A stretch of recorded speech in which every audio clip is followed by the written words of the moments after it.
Guys, alam niyo ba kung ano yung mabibili ng 5,000 pesos nyo dito sa India? So, papakita ko sa inyo yung mga pinamili namin kahapon. And isa-isahin ko kung ano yung mga dadalhin namin sa Philippines. Dito guys, nag-ready ako ng mga toys for baby Ivan na siyang ipapakita ko lang kapag sa airport na. Mommy, hi! So, si Mommy yung punong abala dito. Nag-e-empake na kami actually. So, meron tayo ditong Monaco, may diaper, may mga pasta-pasta, ayan. May mga masala, mango pickle, may mga cookies. So, lahat-lahat na yan ay dadalhin natin sa Philippines. So, sa halagang 5,000 pesos ay mabibili mo na yan, guys. Meron tayong, I think, 15 pieces ng ganitong pasta for our midnight snacks. Meron tayong 1 kilo of chai. Ito naman ay ano lang pala to sa pangbahay naman.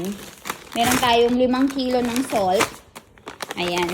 Meron tayong mga kator kung tawagin. Bumili tayo ng ganyan. Kung gusto nyo magpanood yung full video, pumunta lang kayo dun sa may pula. Meron tayong tinapay. May Colgate, toothbrush, toothpaste. Ayan. So, ang dami mong mabibili sa halagang 5,000 pesos, guys.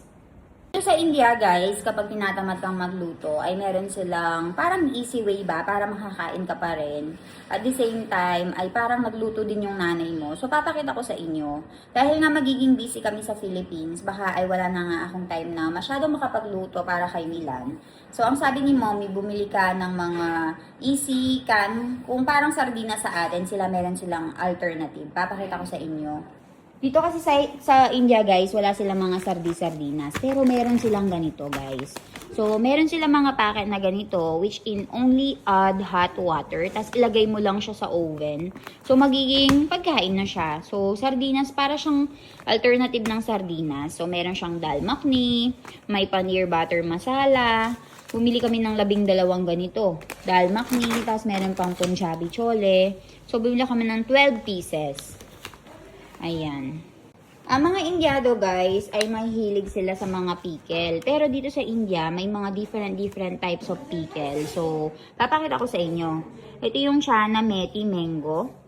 Ayan. Bumili kami ng ganyan pandagdag sa pagkain namin sa Philippines kay Milan. Meron silang ambamor masala. Ayan.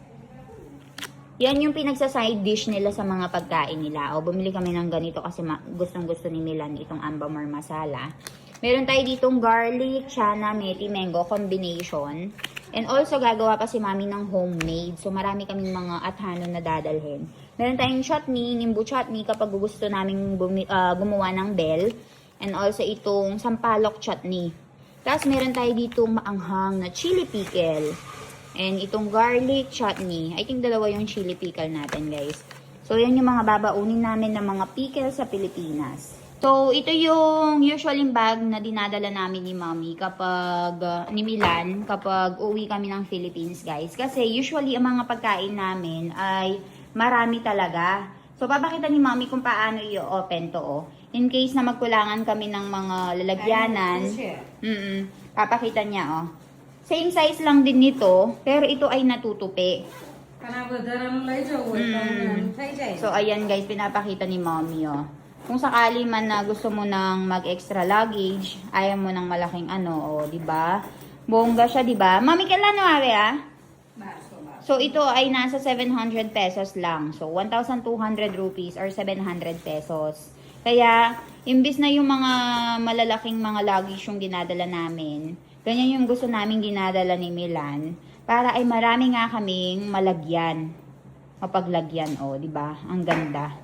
Guys, alam nyo ba dito sa India, gustong-gusto ko yung mga stainless nilang mga kagamitan. So, papakita ko sa inyo. So, dahil nagluluto kami ng pagkain sa pang-araw-araw, guys, stainless na ganito, nagpabili ako kay Mom. Medyo mabigat siya, pero magagamit ko yun sa Philippines. Mami, akit lano, are? This is 700 pesos or 900 rupees. And this one is cooker, 1,700. But I will be showing it to you guys.